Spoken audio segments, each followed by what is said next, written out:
Azamgarh, Sapa PDA की रक्षक नहीं भक्षक। सुभासपा के राष्ट्रीय महासचिव अरुण राजभर ने सपा पर साधा निशाना। कहा, सपा सिर्फ पीडीए का वोट लेती है, भागीदारी नहीं देती। केशव मौर्य के बयान पर सहमति जताई। कहा, संगठन सरकार से बड़ा। आजमगढ़, लोकसभा चुनाव में मिली हार के बाद एनडीए में शामिल सुदेल देव भारतीय समाज पार्टी संगठन को मजबूत करने में जुट गई है, जिसके तहत पार्टी ने सदस्यता अभियान चलाया है।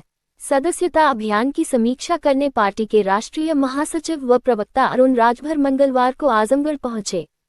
जिला मुख्यालय स्थित नेहरू हॉल में समीक्षा के बाद मीडिया से बात करने हुए सुभासपा नेता ने समाजवादी पार्टी द्वारा माता प्रसाद पांडेय को नेता प्रतिपक्ष बनाए जाने पर कहा कि सपा ने पीडीए के साथ छल किया है। जब वोट लेना होता है तो पीडीए याद आता है, लेकिन जब हिस्सेदारी देने की बात होती है छल किया जाता है। इनका काम है पीडीए के महापुरुषों को माला पहनाओ और उनके विचारों पर ताला लगाओ। उन्होंने समाजवादी पार्टी पर निशाना साधते हुए कहा कि समाजवादी पार्टी को एहसास हो गया है कि अकेले दम पर सरकार बनने वाली नहीं है, इसलिए उन्होंने कांग्रेस की बैसाखी का सहारा लिया है और कांग्रेस ने मन बना लिया है कि बैसाखी बनकर समाजवादी पार्टी को समाप्त कर देना है। सपा सिर्फ सुभासपा का नाम लेकर जिंदा रहना चाहती है। उन्होंने कहा कि लोकसभा चुनाव में सपा और कांग्रेस ने झूठ बोलकर चुनाव जीता। संविधान खतरे में है, आरक्षण खत्म कर दिया जाएगा, खटाखट 8,500 रुपए खाते में डाल जाएंगे, इस तरह के झूठ के सहारे मतदाताओं को गुमराह किया गया। जब पीडीए की बात होती है तो बाबा साहब के सम्मान की भी बात होनी चाहिए। सपा के लोग कहते हैं कि जहां भी बाबा साहब की मूर्ति लगती है वहां जमीन कब्जा कर लेते हैं, जिधर उंगली दिखाते हैं वहां कब्जा करने के लिए चले जाते हैं। जिन्होंने प्रमोशन में आरक्षण खत्म किया हो, पिछड़े दलित और अल्पसंख्यकों को हिस्सेदारी देने के नाम पर सिर्फ वोट लेने का काम हो किया हो, जनता उनको समझ गई है। वह पीडीए के रक्षक नहीं हो सकते हैं, पीडीए के भक्षक हैं। अरुण राजभर ने इस बात से इनकार किया कि प्रदेश सरकार में सीएम और डिप्टी सीएम के बीच कोई मनमुटाव है। कहा कि यह सिर्फ मीडिया की देन है। उन्होंने इस बात को स्वीकार किया कि उत्तर प्रदेश में कुछ ऐसे अधिकारी हैं जो पुरानी विचारधारा के हैं, जो सपा बसपा और कांग्रेस माइंडेड हैं, लेकिन यूपी सरकार ने 7 साल के कार्यकाल में बहुत से अधिकारियों का मिजाज बदल दिया है। जो बचे हैं उनको भी बदल दिया जाएगा। आज हर एक अधिकारी फोन करने पर रिस्पांस दे रहा है, पीड़ितों के काम हो रहे हैं। उन्होंने केशव प्रसाद मौर्य की बात से सहमति जताते हुए कहा कि सरकार से बड़ा संगठन होता है, ये हर कोई मानता है। कहा कि अगर कार्यकर्ताओं में निराशा है तो हम लोग सामंजस्य बैठाकर संगठन और सरकार में तालमेल कराएंगे। कहा कि सुहेल देव भारतीय समाज पार्टी आगामी जिला पंचायत चुनाव अपनी महत्वपूर्ण भूमिका निभाएगी और 2027 में एनडीए के साथ मिलकर फिर सरकार बनाएंगे। बाइट, अरुण राजभर, राष्ट्रीय महासचिव सुभासपा। क्या उद्देश्य है? आज आजमगढ़ जिले के हमारे जो प्रभारी बनाए गए थे, सदस्यता प्रभारी, आज उन्हीं प्रभारियों के बैठक बुलाई गई है, जिसमें हम लोगों ने सदस्यता अभियान चला रखा है और पूरे उत्तर प्रदेश में सदस्यता अभियान चल रहा है। और जिन लोगों को हम लोग प्रभारी बनाए थे उनकी आज समीक्षा है कि कितना प्रगति हुआ है और कितना प्रगति नहीं हुआ है। और कुछ लोगों को जिम्मेदारी पूर्वक की बैठक में हम लोगों ने दिया था, उसी की समीक्षा करने के लिए आजमगढ़ की धरती पर आए।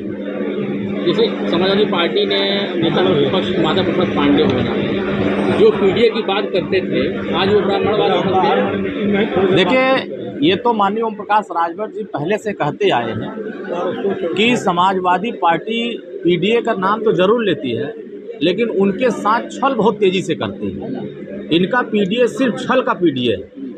जब हिस्सेदारी देना होता है तब पीडीए नहीं याद आता है, जब सरकार बनाना होता है, वोट लेना होता है तो पीडीए की बात होती है। 3 अक्टूबर 2013 को जब इलाहाबाद हाईकोर्ट ने कहा कि उत्तर प्रदेश में कर्पूरी ठाकुर फार्मूला लागू किया जाए ताकि तमाम जो वंचित तबके हैं, जो पीडीए के वास्तविक परिवार हैं, उनको हिस्सेदारी मिल सके, तब उसको लागू करने के लिए हिम्मत नहीं जुटा पाए, ना उस काम को कर पाए।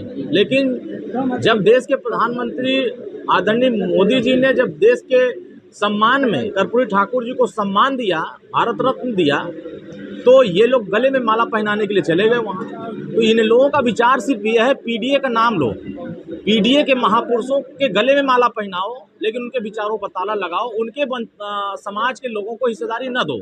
इस तरह का इनका पीडीए है। तो अब तो उजागर हो गया, तो इनका पीडीए आपके सामने दिख रहा है कि वो पीडीए जो मुख्य पद होता है उस पर पीडीए नहीं जा सकता। जहाँ सिर्फ वोट लेने वाला मामला होता है वहाँ पीडीए को दिखाया जाता है। आज की कुछ समीक्षा हुई लोकसभा चुनाव में, जैसे जो भी आपका प्रभाव वाले एरिया थे, समाजवादी पार्टी का उनका कोई असर ही नहीं। देखिए, ये तो यहाँ बैठे हुए हर एक कार्यकर्ता यह बात के प्रमाण है और ये प्रमाणित कर रहे हैं कि कार्यकर्ता ही संगठन के मूल आधार होते हैं। जिस दल में संगठन होता है वही दल मजबूत होता है और ये संगठन के लोग बुलाए गए, यहाँ भीड़ नहीं बुलाई गई, ना ही यहाँ वोटर आया। यहाँ एक एक कार्यकर्ता, जिले का मुख्य पदाधिकारी जिसको हमने जिम्मेदारी दिया था, सेक्टर में जिम्मेदारी थी, उन्हीं को बुलाया गया। मुझे लगता है समाजवादी पार्टी को अब यह बात का एहसास हो गया है कि उत्तर प्रदेश में अब हमारी अकेले दम पर सरकार बनने वाली नहीं है। तो बैसाखी कांग्रेस का लिया है और कांग्रेस ने मन बना लिया है कि इसी बैसाखी पर कांग्रेस को समाजवादी पार्टी को समाप्त कर देना है। तो कांग्रेस लगी हुई है सपा को समाप्त करने के लिए और सपा सिर्फ हमारा नाम लेकर के वो जिंदा रहना चाहती है। तो हमें लगता है कि आने वाले समयों में ये पिछड़े, दलित, अल्पसंख्यक, गरीब, कमजोर सारे वर्ग के लोग इस बात को महसूस करेंगे कि 2024 में जो उन्होंने झूठ बोला, आरक्षण खत्म हो जाएगा, संविधान खत्म हो जाएगा, वोट का अधिकार छीन लिया जाएगा, लेकिन उत्तर प्रदेश में इस तरह का ना संविधान खत्म हुआ ना आरक्षण खत्म हुआ। हाँ जरूर कि झूठ बोल करके 8,500 का लालच दे करके साल भर में 1 लाख रुपया का झांसा दे करके जरूर वोट ले लिया, लेकिन जब पीडीए की बात होती है तो बाबा साहब के सम्मान की भी बात होनी चाहिए। इनके लोग कहते हैं कि जहां बाबा साहब की मूर्ति लगती है वो जमीन कब्जा कर लेते हैं, जिधर उंगली दिखाते हैं वो कब्जा करने के लिए इशारा करते हैं।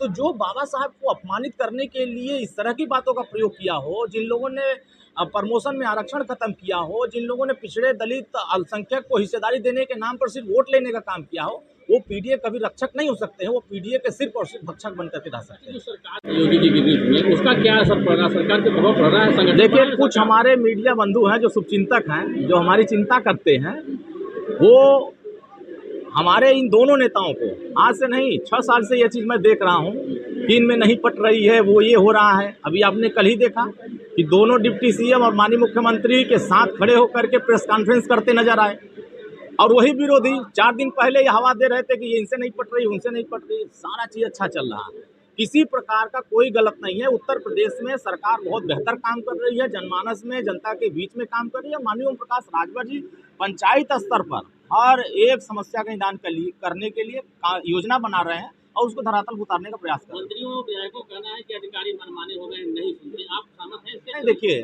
उत्तर प्रदेश में कुछ ऐसे अधिकारी हैं जो पुरानी विचारधारा के हैं, सपा बसपा कांग्रेस की विचारधारा के हैं, लेकिन भरसक हम लोगों ने प्रयास किया है। 7 सालों के कार्यकाल में बहुत सारे अधिकारियों के मिजाज बदल गए। आज हर एक अधिकारी फ़ोन करने पर उसका रिस्पांस दे रहा है कि नहीं, अगर तहसील का मामला है तहसीलदार को फ़ोन कर रहे हैं तो वो मदद कर रहे हैं, उस गरीब की सुनवाई कर रहे हैं। पहले सुनवाई नहीं होती थी, पहले लूट हो जाती थी, पहले FIR दर्ज नहीं होते थे, पहले मार के भगा दिए जाते थे। आज गरीब की सुनवाई हो रही है। मुझे लगता है ये विरोधी सिर्फ इसकी राजनीति कर रहे हैं इस मुद्दे पर, कहीं इसमें सच्चाई नहीं है। जनता के बीच में सरकार और संगठन दोनों समन्वय के साथ काम कर रहे हैं। 27 में एनडीए के साथ रहेगा? हाँ बिल्कुल, जहाँ सुहेलदेव भारतीय समाज पार्टी पूरे उत्तर प्रदेश में आगामी जो जिला पंचायत चुनाव होंगे, उस जिला पंचायत में अपनी भूमिका अपने कार्यकर्ताओं के दम पर अपनी निभाएंगे। 2027 तीसरी बार फिर सरकार बनाएंगे। अभी आपने कहा कि दोनों डिप्टी सीएम योगी जी के साथ प्रेस कॉन्फ्रेंस, अभी कल ही की बात है, केशव प्रसाद मौर्य ने फिर कहा कि संगठन सरकार से बड़ा होता है और ओबीसी सम्मेलन का मोर्चा था और सीएम योगी के आने से पहले दोनों डिप्टी सीएम मन से उठकर चले गए। इस पर आप देखिए, सबके कार्यक्रम तय होते हैं। पहले माननीय मुख्यमंत्री जी कार्यक्रम नहीं था, उसमें उनको बुला लिया गया। दोनों डिप्टी सीएम कार्यक्रम किए, दूसरे कार्यक्रम में चले गए। ऐसे ही तो माननीय ओम प्रकाश राजभर जी पर भी हमारे शुभचिंतक पत्रकार भाई सवाल उठा दिए कि आजमगढ़ में माननीय मुख्यमंत्री जी आए थे और ओम प्रकाश राजभर बैठक में नहीं आए। पर उसी दिन लखनऊ में पूरे जिला पंचायत अध्यक्षों की बैठक बुलाई गई, पूरे DPRO और AMA की बैठक बुलाई गई और उनके बीच में कार्य योजना की समीक्षा हो रही थी। पहले से जो निर्धारित कार्यक्रम होते हैं उसी निर्धारित कार्यक्रम पर नेता काम करते हैं। हाँ, ये जरूर है संगठन और सरकार, जिसमें कि सरकार और संगठन दोनों एक दूसरे के पूरक हैं। संगठन ही सरकार बनाता है और सरकार का भूमिका अलग होता है और संगठन का भूमिका अलग होता है। लेकिन जो केशव प्रसाद मौर्य जी ने कहा है उस बात में बहुत दम है कि संगठन बहुत बड़ा है, संगठन में कार्यकर्ताओं की भूमिका बहुत बड़ी होती है, सरकार से बड़ा संगठन होता है। ये बहुत हर लोग मानते हैं, न तो बहुत बड़े बड़े विद्वानों ने इस बात को कहा है।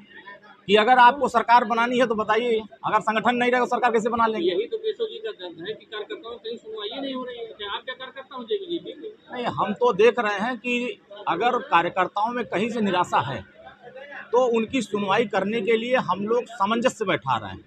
हर जिले में बैठक हो रही है, संगठन और सरकार दोनों के बीच में तालमेल करा करके हर एक कार्यकर्ता का, देखिए कार्यकर्ता का सम्मान हमारी प्राथमिकता है और हर एक कार्यकर्ता के सम्मान के लिए हम लोग काम कर रहे हैं। कार्यकर्ता ही सरकार बनाता है, संगठन को मजबूत करके आने वाले समयों में ताकत पैदा करता है। तो हम लोग का ये उम्मीद है, भरोसा है कि जो अधिकारी अभी उस मिजाज के हैं उनको भी बदलने का प्रयास किया जाए। ठीक, थैंक यू।